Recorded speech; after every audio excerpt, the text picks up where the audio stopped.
mama, I'm so hot, the paranoia gets around.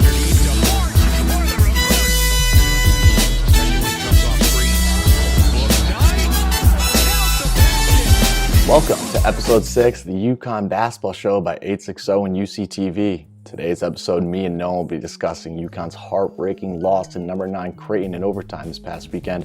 And then we'll be previewing UConn's packed January schedule in the Big East. Hit that subscribe button if you haven't already. Let's roll. The Huskies were back in action for the first time in 17 days after the COVID shutdown, and the first game back in the Big East Conference where they took on number 9 Creighton. And despite Boog Knight's 40-point performance, UConn couldn't close it out in regulation, ended up falling to Creighton 74-76 in overtime. It was a tough one to swallow for UConn fans. What were your thoughts, Noam? My initial takeaway is that James Bouknight is now officially in the national spotlight and will be in contention for not only Big East Player of the Year, but National All-American. The kid is for real. As UConn fans, we've known this for a while now. We saw his rise at the end of last year. We heard all about him all offseason, how he was ready to take on a bigger role both on the court and off the court as a leader.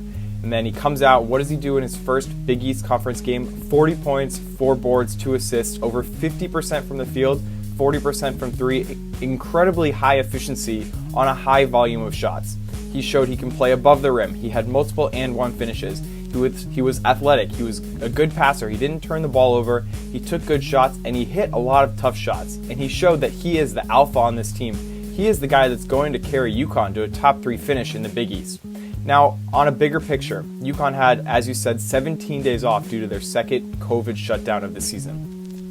Coming into a tough game against number 9 Creighton, many UConn fans expected the Huskies to hang close, but ultimately probably fall by about a dozen or so in the second half. But what did UConn do? They fell down 12 late in the first half, and I thought that was it. I thought they were going to be fatigued, didn't think that guys were going to be able to step up and put on a good defensive clinic because Creighton was just shooting the heck out of the ball. But instead, they crawled back into it as every single Dan Hurley team does. They made it a game. They had a chance to win it, and Creighton just executed better down the stretch and ended up pulling away in overtime. But all in all, impressive performance from the Huskies. Very uplifting seeing them come off a 2.5-week pause. And most importantly, James Bouknight. Folks, remember the name. He's going to be a lottery pick in the 2021 NBA draft. Totally agree with that take. I mean, he could go top 5. In my opinion. But the big headline after the game was the missed free throws from RJ Cole. And he got a lot of blame, but I don't think he deserved the blame for the loss. He played excellent defense. By no means did he have his best offense performance, but remember, this guy's only played 3 games before this in 2 years after having to sit out as a transfer. They had no exposition games this year. There's going to be rust, and he showed a lot of leadership with his tweet after taking responsibility. I think he's going to show UConn fans in the future that, this was a little fluke, and he's going to be impressive in my opinion. But overall, if you told me before the game that we were going to lose to Creighton by 2 in overtime, I probably would have taken it. Oh, yeah. What hurt was that we had this game in our hands, and we kind of gave it up. That was the real stinger. But I thought Whaley and Tyrese were absolute dogs on the floor. And when Whaley got that 5th foul in regulation, it showed in overtime without him. Can we talk about how bad of a call that was for a second, too? I mean, the guy was getting awful whistles. They didn't even focus on it much. It was a horrible call. But I thought Adama showed a lot of promise. And after the sting of the loss kind of started to fade, I was overall pretty impressed by this team and how they played. And my biggest takeaway, man, is it awesome to be back in the Big East. Yeah, how exciting it is to play a conference game against, a national powerhouse. And every single Big East game is going to be a game that matters. And so, yes, on the live reaction, you're really bummed because this is a game that UConn had in their hands. In Dan Hurley's own words, it was a game they should have won.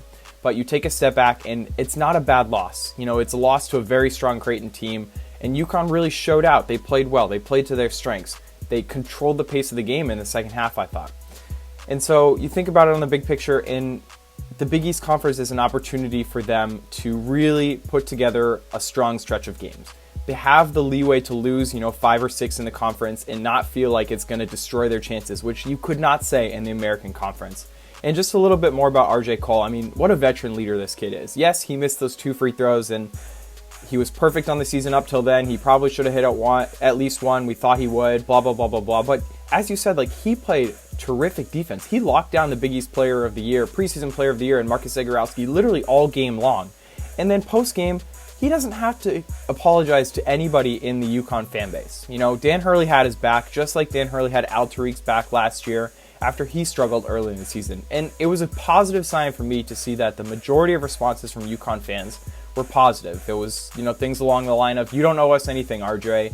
Remember the excellent defense you played. You know, keep your head up. You know, it'll all pay off. And so for RJ to demonstrate that leadership and for the UConn fan base to get behind him, it just shows that this team has a ton of promise. And, you know, there was a lot of talk post-game about who's going to be the second scorer. And that second scorer is probably going to be RJ Cole. You know, this is a guy who averaged 20-plus points at Howard.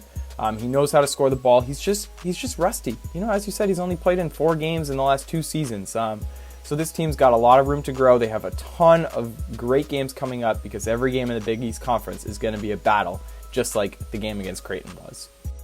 Yeah, UConn has an absolutely packed schedule coming up, starting with DePaul on the 30th. And then they play 9 Big East games in January.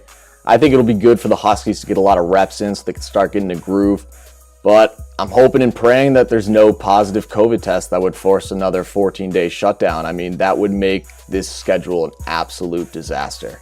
But if all goes well, I believe the Huskies can win a lot of games this year. How do you think about this schedule ahead? Yeah, so I mean, starting with DePaul, having 10 days off isn't necessarily the worst thing.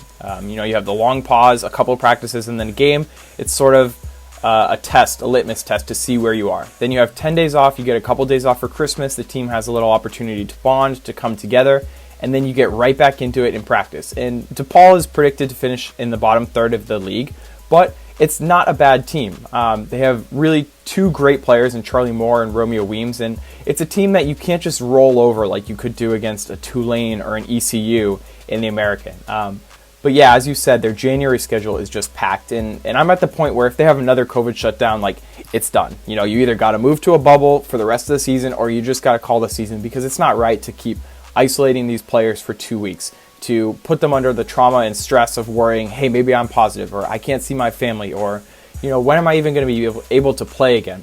So they got to stay COVID-free, hopefully having nobody on campus and having very strict travel guidelines will help with that. But then once we get into Big East play in January, things are going to be rolling. And personally, I'm super excited because, you know, it's been like 24 days or something, and we've had 1 UConn men's basketball game, and that's just ridiculous. Like, come on, I'm so ready for them to just get back on the court and get in a groove finally. It was tough watching the Big East games this past Wednesday night without UConn.